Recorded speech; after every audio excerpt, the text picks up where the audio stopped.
but also like if you don't have a healthy home life, you're not going to have a happy anything life. Atomic Souls Podcast. That was pretty awesome because a lot of times when we think of stuff, not just in leadership, but in general, we think of things as like this systemic issue.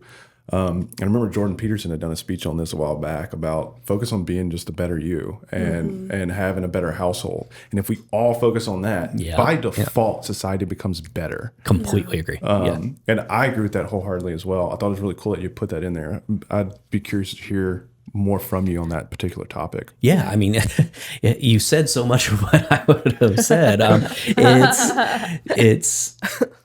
We overall, and working in DC, I learned like you as an individual have so little control over the world that we see every day. Like you see all of this stuff happening, and your ability to influence it is zero. Yeah. The stuff that you do have control over, though, being at home, being with your kids, being with your spouse, your girlfriend, boyfriend, whomever, that you do have control over. And I think we tend to forget just how much that influences the stuff that we're going through on a daily basis. We tend to put it out onto the world of like, all this terrible stuff is happening out there. That's got me in a bad mood. Yeah. Maybe, but also like if you don't have a healthy home life, you're not going to have a happy anything life. And being able to set that up to where you are being a good partner, a good father, good mother, and you are making that a priority, I think that's just ultimately always going to lead to you being able to present your best self to the rest of the world, to be a better influence, whether it's at work or in the community. And, like you said, if everybody's doing that, that's going to be a rising tide that lifts all boats. Exactly. Yeah. I think a lot of people, we'll see a lot of clients here. It's like, and like, I don't know, myself included at times, like it feels so hopeless. Like we have a vote, but like it doesn't matter, And so it is important to circle back to like what is in your control. And that is like your day-to-day life and like how you show up. And so you can be distracted with social media and just be like, oh, I'm so hopeless. Or you can choose, hope and choose like, okay, what am I investing my time and energy into? Myself. And that's what matters. Yeah, absolutely. Myself and my family.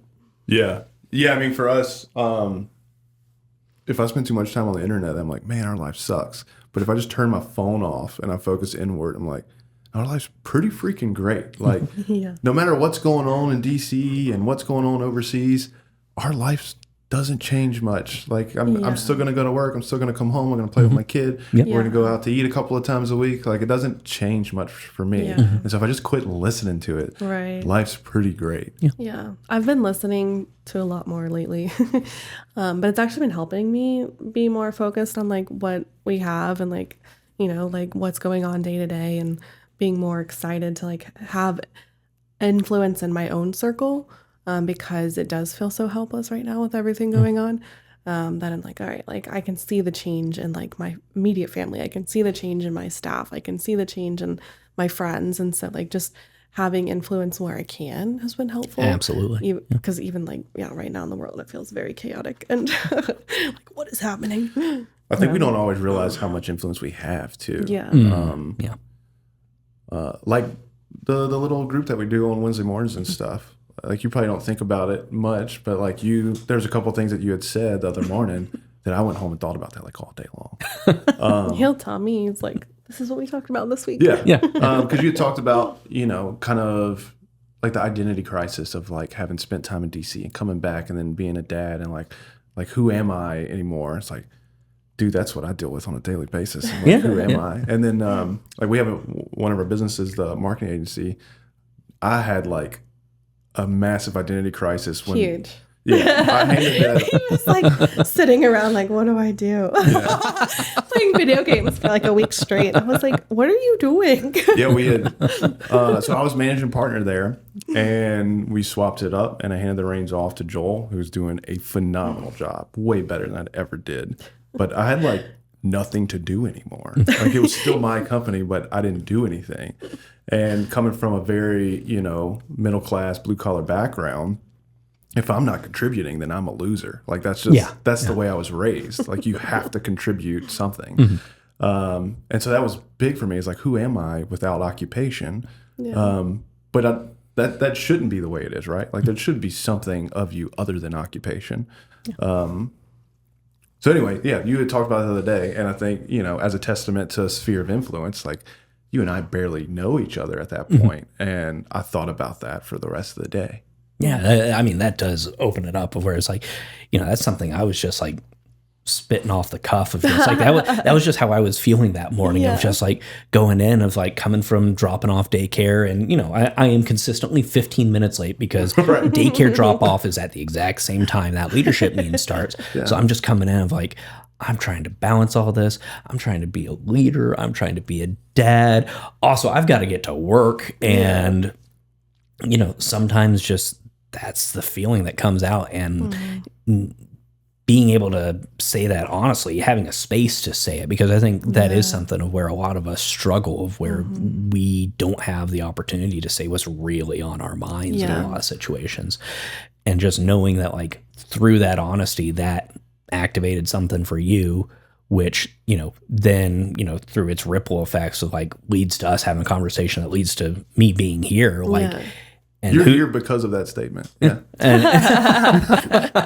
And then who knows what's going to come from this then, of where it's just like, you don't know what one thing might lead to another. And just, I think it really speaks to just the need for folks to be able to be open, honest, and communicate with one another in a way that is much more human than I think a lot of opportunities that we give ourselves right now. I think it's the necessity of integrity too, of that. Even if you think nobody's looking, you still need to be true to who you are. Absolutely. Yeah. Always say yes, and always open your mouth, and always Right. in a healthy sense. But anyway, I mean, I think that's a big thing. Going back to, you talked earlier about, men asking for help and stuff. I think being a dad and being a man, that's something what I struggle with a lot. It's like, I have to be the rock that everybody else can lean on. Well, who the fuck do I get to lean on every now and then? Yeah. I think we live in a world of constant pressure. And I think men in particular are having to navigate, what does it now mean to be a man in this world of where, that pressure is still there to provide, to be the rock. But also there's a lot of changes that have gone on over the past, I'd say 15 to 20 years that have changed what it means, at least in terms of like what society says is a man and how they're supposed to navigate that. And I think that puts that much more pressure on us, especially those of us that like really embraced the more traditional, like I'm going to go be a provider, I'm going to go lead my family. And now there's other expectations that come with it too. And I think that's created a bit of a dichotomy for some guys where they're trying to figure that out. It can be tough. Yeah. I think it's like a silver lining to all of that. I see is that I feel like dads in this generation are more present. Yes. And it's less like I go to work and I'm just like missing in action. It's like, it's really cool to see, because like even with him like transitioning what he does, like with that transition, we work 9 to 5. And so we're like home with our kid all the time. And he's like, he'll take days off and spend the whole day with her. And so spent a whole week with her when I was out of town. Like, it was amazing. Could our dads do that? Like, is that something the generation previously would have done? Yeah. And that's so cool.